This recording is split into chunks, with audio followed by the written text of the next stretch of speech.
বিসমিল্লাহ ওয়াসসালাতু ওয়াসসালামু আলা রাসূলিল্লাহ ওয়া বা'দ। সম্মানিত দর্শক মণ্ডলী, আমরা আপনাদেরকে মোটিভেশন করতে পারবো না, আমরা মোটিভেশনাল স্পিকার নই, কিন্তু কোরআন হাদিস থেকে যৎসামান্য যতটুকু আল্লাহ রাব্বুল আলামিন আমাদেরকে জ্ঞান দান করেছেন, আমরা সেই অনুযায়ী আপনাদের সামনে নানান বিষয়ে এ পর্যন্ত অনেকগুলো ভিডিও আমরা পাবলিশ করেছি। আপনারা যে যেটুকু পারছেন দেখছেন, লাইক করছেন, শেয়ার করছেন। আর উদাত্ত আহ্বান থাকবে, ধর্মীয় কাজে সহযোগিতা করাটা এটা একটা দায়িত্ব।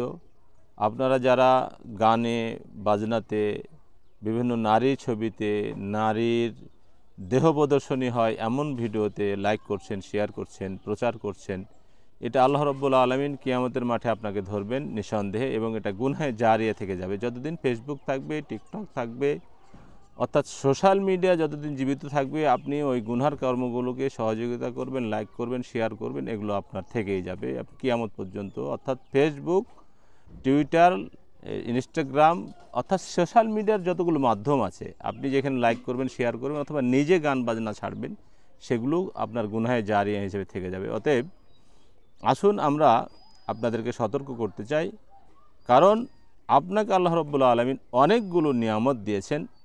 আপনার চোখ তার মধ্যে অন্যতম নিয়ামত, কান অন্যতম নিয়ামত, দিল অন্যতম নিয়ামত, অর্থাৎ আপনার ব্রেন অন্যতম নিয়ামত। এগুলো সব নিয়ামতে ভরপুর আপনার পুরো দেহটা।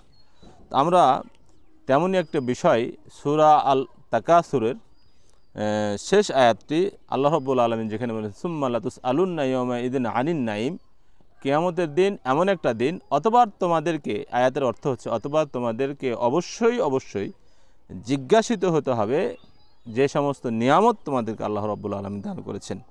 এখানে লাম তাকিদ বানুন তাকিদ সাকিলা আনা হয়েছে, যার অর্থ অবশ্যই তোমরা জিজ্ঞাসিত হবে। জিজ্ঞাসা যে হবে এর মধ্যে কোনো সন্দেহই নেই। তারপর আল্লাহ রাব্বুল আলামিন আবশ্যক, যে শব্দ ব্যবহার করলে আবশ্যকতা বোঝায় এমন একটি গুরুত্বপূর্ণ শব্দ বুঝিয়ে দিয়ে আল্লাহ রাব্বুল আলামিন প্রকাশ করেছেন যে হ্যাঁ, তোমাদেরকে যে নিয়ামত দেওয়া হয়েছে এগুলো সম্পর্কে তোমাদেরকে অবশ্যই জিজ্ঞাসা করা হবে। আমরা অত ব্যাখ্যাতে যাব না। আমরা যে নিয়ামতগুলো আল্লাহ রাব্বুল আলামিন দিয়েছেন সেগুলো আপনাদের সামনে একেবারে সংক্ষিপ্ত আকারে, হয়তো ভিডিওটা অনেক লম্বা হয়ে যেতে পারে, 20 মিনিট, 25 মিনিট বা 15 মিনিট এর উপরে হয়ে যেতে পারে। আপনারা ভিডিওটা দেখবেন, ইনশাআল্লাহ অনেক শিক্ষা আপনার এখানে থাকবে। 1 নম্বর নিয়ামত আল্লাহ রাব্বুল আলামিন বলছেন যে 1 নম্বর হলো চক্ষু, কর্ণ ও হৃদয়। 1 নম্বরে আমরা আলোচনা করব। আল্লাহ রাব্বুল আলামিন বলছেন সূরা বানী ইসরাঈলের 36 নম্বর আয়াত এটি, ওয়ালা তাখফু মা লাইসা লাকা বিহি ইলম ইন্নাস সামআ ওয়াল বাসারা ওয়াল ফুআদা কুল্লু উলাইকা কানা আনহু মাসউলা। যে বিষয়ে তোমাদের কোনো জ্ঞান নেই তার পিছনে পড়ো না। ওয়ালা তাখফু মা লাইসা লাকা বিহি ইলম, যে ব্যাপারে তোমার কোনো জ্ঞান নেই সেই পিছনে পড়ে যেও না, ওখানে ছেড়ে দাও। তারপরে বলছেন ইন্নাস সামআ ওয়াল বাসারা, নিশ্চয়ই চক্ষু এবং কর্ণ, বাসার মানে চোখ, সামআ মানে কর্ণ, এগুলো কি হবে? ওয়াল ফুআদ, এবং অন্তর, কুল্লু উলাইকা কানা আনহু মাসউলা, এটা প্রত্যেকে জিজ্ঞাসিত হবে। আপনি কি করেছেন? চোখ দিয়ে গুনার কাজ করেছেন, দেখেছেন কিনা? কান দিয়ে গুনার কর্ম, কথাবার্তা, গান বাজনা, এই শয়তানের মাজামির কায়নাত, এগুলো কি শুনেছেন কিনা? এগুলোর সাথে লিপ্ত থেকেছেন কিনা? এগুলোতে ব্যস্ত থেকেছেন কিনা? টিকটকে শুধু গানই শুনেছেন কিনা? টিকটক গান বানিয়ে ছেড়েছেন কিনা? এগুলো প্রত্যেকটি বিষয় আপনাকে কী করা হবে? জিজ্ঞাসা করা হবে। হযরত আব্দুল্লাহ ইবনে আব্বাস রাদিয়াল্লাহু তাআলা আনহু এই আয়াতের ব্যাখ্যায় বলেছেন যে হুয়া সিহহাতুল আবদানি ওয়াল আসমা'i ওয়াল আবসার, এটা হলো দেহ, তারপরে কর্ণ ও চক্ষুর সুস্থতাকে বলা হয়েছে কি, এই বোঝানো হয়েছে আয়াত দ্বারা। সম্মানিত দর্শক বন্ধু, তাহলে আমরা 1 নম্বর পেলাম, এগুলো প্রত্যেকটি চোখ, কান এবং অন্তর, এটা প্রত্যেকটি বিষয় বিশাল একটি নিয়ামত। ওই যে আলাম নাজআল্লাহু আইনাইন ওয়া লিসানাও ওয়া শাফাতাইন, এই যে নিয়ামত, এগুলো প্রত্যেকটি দেহের প্রতিটি জিনিসই আপনার কি নিয়ামত। দ্বিতীয় হলো স্বাস্থ্য ও সচ্ছলতা। আপনার স্বাস্থ্য এবং সচ্ছলতা দুটাই গুরুত্বপূর্ণ নিয়ামত।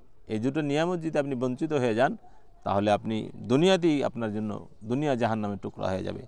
তারপরে নবী সাল্লাল্লাহু আলাইহি ওয়াসাল্লাম এই জন্য বলেছেন নি'মাতানি মাগবুনুন কাসীরুম মিনান নাস অধিকাংশ মানুষ দুটি নিয়ামত সম্পর্কে কী করে, দুটো মানুষে দুটো নিয়ামত সম্পর্কে ধোঁকায় পতিত হয়ে থাকে।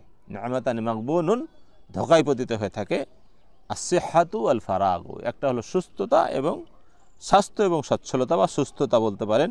এটা হলো বুখারীর 6412 নম্বর হাদিস, আর আরও অন্যান্য গ্রন্থে রয়েছে সম্মানিত দর্শক মণ্ডলী। তাহলে এখানে মাগবুনুন বলা হয়েছে। তারপরে অন্য জায়গাতে আল্লাহ রাসূল বলেছেন এই যে বরং অলসতা করে এখন নয় পরে নয় করবো, শয়তানি ধোঁকায় পড়ে পতিত হয়ে থাকে। এই সচ্ছলতা অসচ্ছল অবস্থায় সে কী করে না, ভালো অবস্থা যখন আপনি সচ্ছল থাকবেন ভালো কাজগুলো করে নেন, দান খয়রাত করে নেন, বেশি বেশি দান করেন, কিন্তু তা না করে পরে করে যখন অসচ্ছলতা আসে তখন কিন্তু আর সুযোগ থাকে না। তারপরে নবী সাল্লাল্লাহু আলাইহি ওয়াসাল্লাম আরেকটা হাদিসে বলেছেন ইগতানু খামসান কাবলা খামসিন, 5টা বিষয় আসার আগে 5টা বিষয়কে গনিমত বা সম্পদ মনে করবে। একটা হলো বার্ধক্য আসার আগে, কি স্বাভাবিক কাবলা হারামিক, বার্ধক্য আসার আগে যৌবনকালকে, ও সিহহাতিকা কাবলা সাকামিক, অসুস্থতা আসার আগে সুস্থতাকে, সুস্থ অবস্থায় ভালো কাজগুলো করে নেন। অজ্ঞানাকা কাবলা ফাকরিক, দারিদ্রতা আসার আগে মানে যখন ধনী থাকবেন তখন এটা গুরুত্বের সাথে, এগুলো কি নিয়ামত। তারপরে বলছেন ও ফারাগাকা কাবলা শগুলিক, ব্যস্ততা আসার আগে আপনি যখন অবসর সময় পাবেন এগুলো কোরআন হাদিস পড়েন, দোয়া করেন, নামাজ পড়েন, তাহাজ্জুদ পড়েন, ইবাদত বন্দেগীগুলো বেশি বেশি করে নিন, এটা নিয়ামত। তারপর আল্লাহ রাসূল বলছেন ও হায়াতিকা কাবলা মাউতিক, পুরো জীবনটা কাজে লাগান। আপনার জীবনটা সম্পর্কে কিয়ামতের মাঠে আপনাকে হিসাব দিতে হবে। আপনার এই জীবনটা এমনি এমনি ছেড়ে দিবেন না আল্লাহ, আপনার আমার জীবনটাকে কি করবেন, আল্লাহ হিসাবের কাঠগড়ায় দান করাবেন। এজন্য আপনি দুনিয়ার জীবনের জন্য যতটুকু ব্যস্ত হবেন তার চেয়ে অধিক অধিক অনেক অনেক বেশি আপনাকে ব্যস্ত হতে হবে পরকালের জীবনের জন্য। কারণ দুনিয়া মাজরাতুল আখিরা, দুনিয়া হলো পরকালের ক্ষেত। আপনি এখানে যেভাবে ক্ষেত চাষ করবেন, ফসল চাষ করবেন, তার ফসলটা আপনি পরবর্তীতে উঠাবেন। যেমন